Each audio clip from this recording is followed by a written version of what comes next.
Classes में आपका स्वागत है। दोस्तों, आज हम देखेंगे पंचायत राज अधिनियम 1947। उच्चतर न्यायिक सेवा और अन्य परीक्षाओं में उत्तर प्रदेश के संदर्भ में यह एक महत्वपूर्ण अधिनियम है। इस अधिनियम में 9 अध्याय और 119 धाराएं हैं। Act number 26। दोस्तों, इसके बारे में चर्चा करने से पहले इसके उद्देश्य को हम समझने की कोशिश करते हैं। महात्मा गांधी ने कहा था, भारत हमारा गाँवों में बसता है। अधिकांश भारत की जनता गाँवों में निवास करती है। जब तक गांव का विकास नहीं संभव है, तब तक राष्ट्र का विकास संभव नहीं प्रतीत होता है। इसी बात को ध्यान में रखते हुए भारतीय संविधान के अनुच्छेद 40 में राज्य से कहा गया कि वह ग्राम पंचायतों का गठन करे और उन्हें ऐसी शक्तियाँ प्रदान करे जिससे गाँवों का विकास संभव हो सके। इसी बात को ध्यान में रखते हुए भविष्य में किया गया 1992 में 73वां संविधान संशोधन महत्वपूर्ण संविधान संशोधन रहा पंचायत राज अधिनियम को लेकर के, जिसके द्वारा पंचायतों को शक्तियाँ प्रदान की गईं, उनके कर्तव्यों को निर्धारित किया गया, उनके निर्वाचन आदि की व्यवस्था की गई। इसी को ध्यान में रखते हुए अध्याय 9 और 16 भी जोड़े गए। दोस्तों, अब आते हैं हम सीधे अधिनियम पर। यह अधिनियम 9 अध्याय और 119 धाराओं में बटा हुआ है।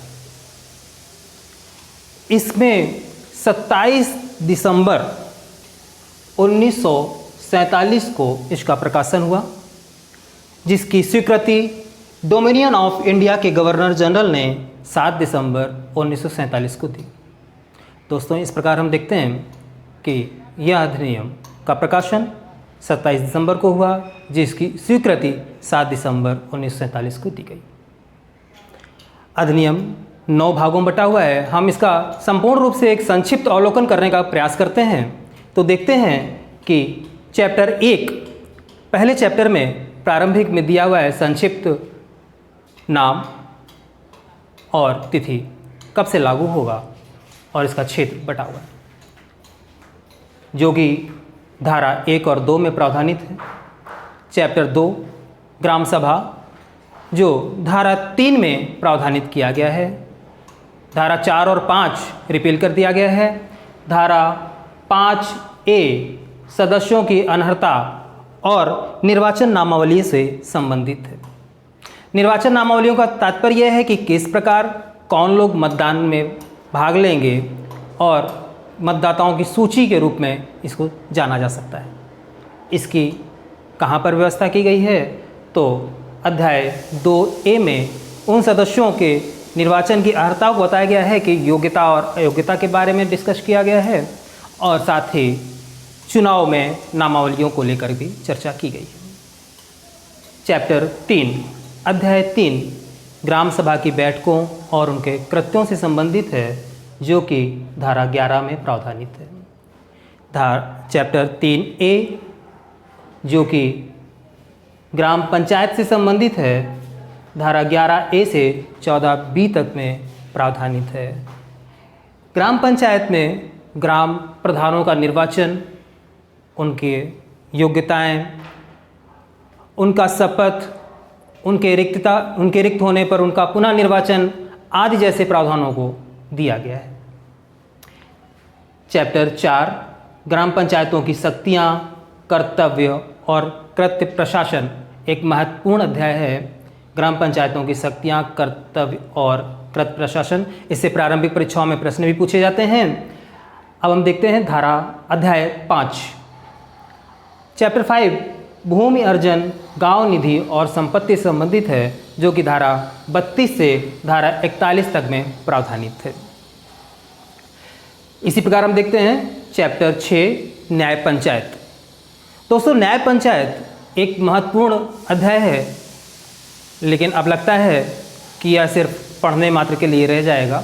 अगर ग्राम न्यायालयों की स्थापना हो गई या जिस प्रकार से है, तब यह मात्र एक पढ़ने की दृष्टिकोण से महत्वपूर्ण रह जाएगा। अन्यथा फिलहाल अभी तो इसे हमें परीक्षा के दृष्टिकोण से देखना ही होगा। यह पूरे अधिनियम का लगभग आधा भाग है, इसलिए बहुत ही महत्वपूर्ण है इसमें ग्राम पंचायत के ही कुछ सदस्यों को न्याय पंचायत के रूप में बदल दिया जाता है, रखा जाता है, जिन्हें सिविल और क्रिमिनल के कुछ क्षेत्राधिकार प्राप्त होते हैं, जिन्हें हम समय आने पर देखेंगे। साथियों, चैप्टर 7 बाह्य नियंत्रण। पंचायतों को शक्तियाँ मिल गई, न्याय पंचायत बन गई, सब कुछ है, लेकिन अगर राज्य का नियंत्रण नहीं होगा तो ये निरंकुश होने की स्थिति में आ सकती हैं। इसलिए बाह्य नियंत्रण के रूप में राज्यों का नियंत्रण बना रहे, इसे चैप्टर 7 में प्रावधानित कर दिया गया है।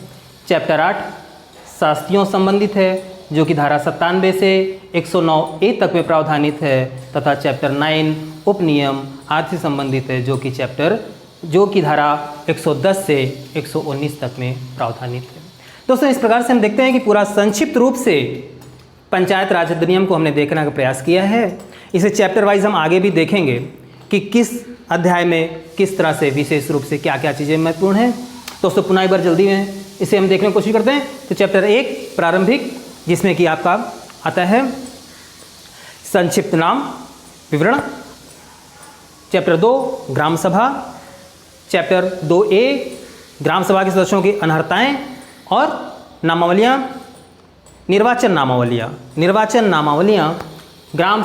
चैप्टर 3 ग्राम सभा की बैठकें और कृत्य। चैप्टर 3A ग्राम पंचायत। चैप्टर 4 ग्राम पंचायत की शक्तियाँ, कर्तव्य, कृत्य और प्रशासन। चैप्टर 5 भूमि अर्जन, गांव निधि, संपत्ति।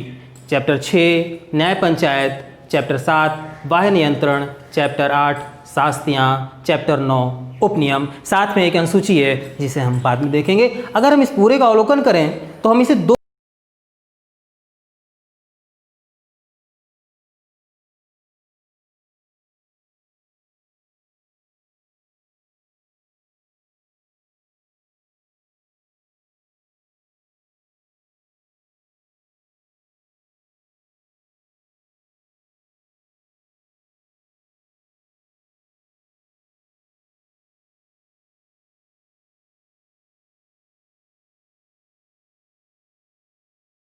प्राप्त होंगी। इनके पास गांव निधि भी होगी और संपत्ति भी होगी। हम देखते हैं गांव निधि। गांव निधि क्या है? गांव निधि जो इनको टैक्स लगाने की पावर होती है, उससे प्राप्त धन को गांव निधि में जमा किया जाता है। राज्य सरकार द्वारा जो अनुदान मिलता है वो गांव निधि में आता है, जिसका ग्राम प्रधान और सचिव मिल करके जिसका उपभोग करते हैं, जिसका उपयोग करते हैं। चैप्टर 6 में हम देखते हैं न्याय पंचायत।